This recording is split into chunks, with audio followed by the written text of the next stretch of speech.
I'm back today with another video, and today's setup is going to be different because I'm recording next to a corner, which is definitely something that you shouldn't do because it gives all of the reverb and all of the reflections just come into your microphone straight up. However, we're going to ignore that, and I also have the gain up really, really high right now, so because this microphone is kind of weird, and I'm trying to try to get it at the level I want, so it doesn't sound bad. And so today we're going to be talking about neural networks. Okay, that's definitely not how you spell it, but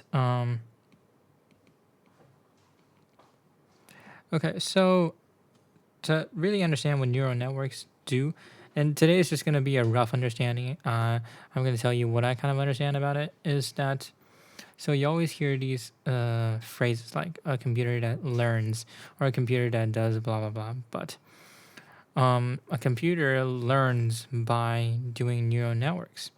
And so neural networks just came from, biology, came from kind of emulating how the human brain works with like neuros and stuff, activation and stuff.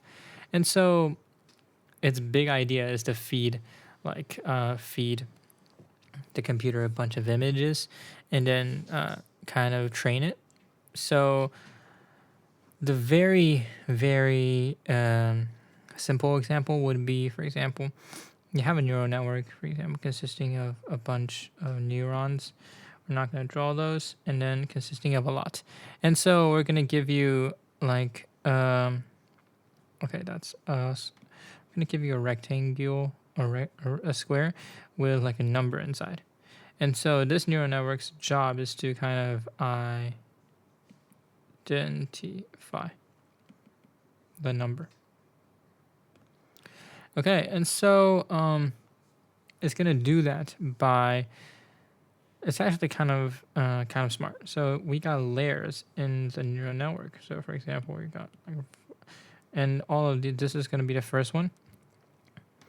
For like a photo, it's just gonna like say 28 times 28. This is just gonna be 28 times 28 neurons, and then it's gonna somehow map onto the second layer.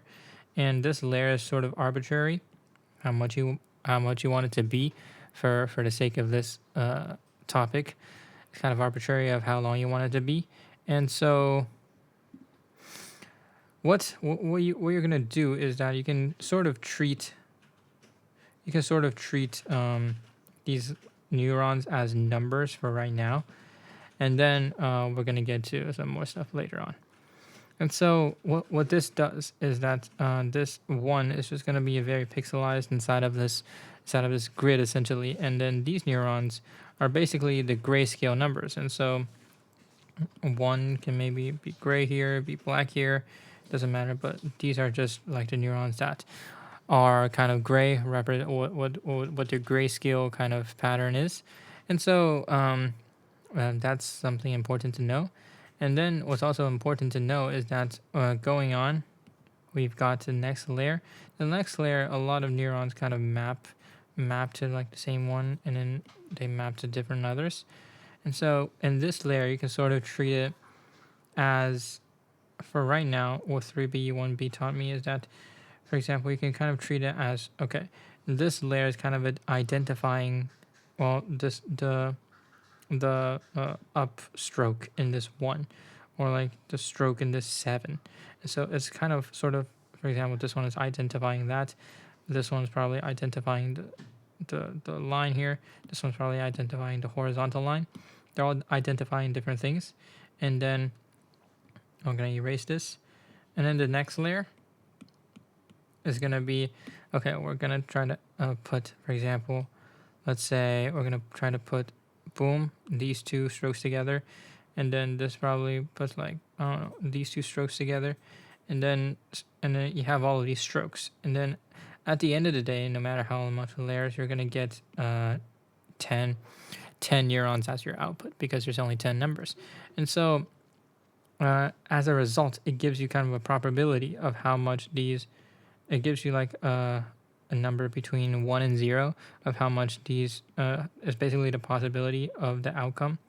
It's basically the probability of what it thinks each number should be.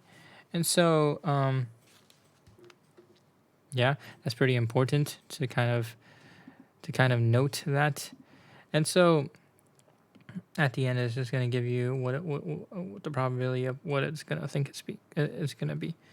And so, okay, so you're saying, so I'm basically telling you that the computer can learn as long as you give it a lot of data. And so, how is this data going to work?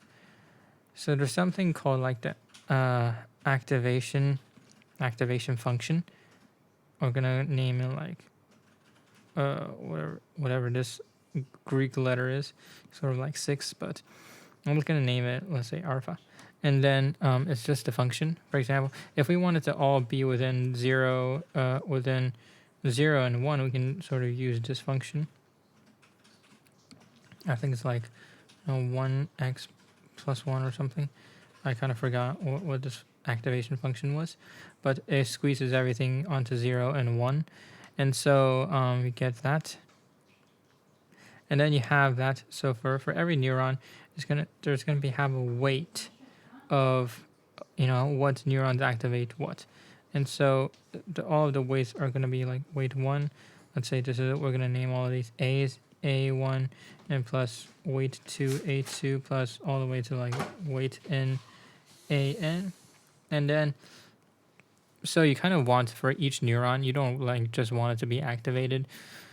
You don't just want to be activated like if there's like the slightest movement. You kind of want it to be more robust. And so you're gonna have to kind of add a bias and be like -10. So as long as the activation reaches 10, and then it's gonna be activated, and then it's gonna be positive, which is basically activated. And so that's just also some of your choice. But yeah, this is basically a expression for every neuron, how it's going to work. And so how are we going to train these models to become smarter? Because just feeding them like information, it's just not going to work. So we have to kind of tell them, okay, what we're going to do to try to make them smarter. And the first thing you can probably think about is that how do we comprehend whether this model is good or not? And so this is going to be a very important problem, because if you don't know whether this model is good or not, how are you going to know that if it's going to improve? And so what it's doing is that it has these 10 neurons at the end, right? And it gives like a probability, for example, 0.1 for this, 0.3 for this, 0.5 for this, 0.9 for this, 0.2 for this. And then, it's going to, well, at the end of the day, it's going to be one number. So, for example, it's just going to be 1 here and all zeros in here. And so you're going to have to calculate like a difference of squares. For example, you're going to get 0.1 minus 0 squared plus 0.3 minus 0 squared, and all of that squared. And then this is going to give you a loss. No, this is going to give you a cost. So we want this cost to kind of minimize, right? And how do we minimize a function? We kind of use derivatives, and we try to find the local minimum. And how are you going to find the local minimum? So if you view everything as like a graph, if you view like a function like a graph, it doesn't matter how many inputs you're getting, it's just a graph, maybe in high dimension, but we don't really care whether it's in high dimension or not. But for example, let's say you're starting at like the top of the mountain, you're here, and then you kind of want to make sure that your cost is getting lower, so you calculate the derivative here and then go towards the negative direction. And then there's also kind of like a feature, like once you're almost at the bottom, like you're here, and the derivative is, the slope is getting close to 0, the steps that you take is getting slower. For example, the slope is really, really big. For example, like here, and then you kind of calculate, and then you move like a big step to here, and you say, okay, the slope is not that big. Now we kind of go back. Yeah, something like that. And so what this is basically doing is that it's finding the local minimum. And of course, the local minimum doesn't always mean that it's the global minimum, but it's in most cases, in most training cases, it's going to be close enough. And so we're trying to lower the cost functions. We're trying to lower the cost, and then what we can change is kind of like the weights of how to activate like each neuron. So we can change the weights. That's something that we can change during our training to make this model more smart. And this is also called the gradient descent. And I probably explained nothing correctly, but this is what I think about it. Feel free to like point out my mistakes.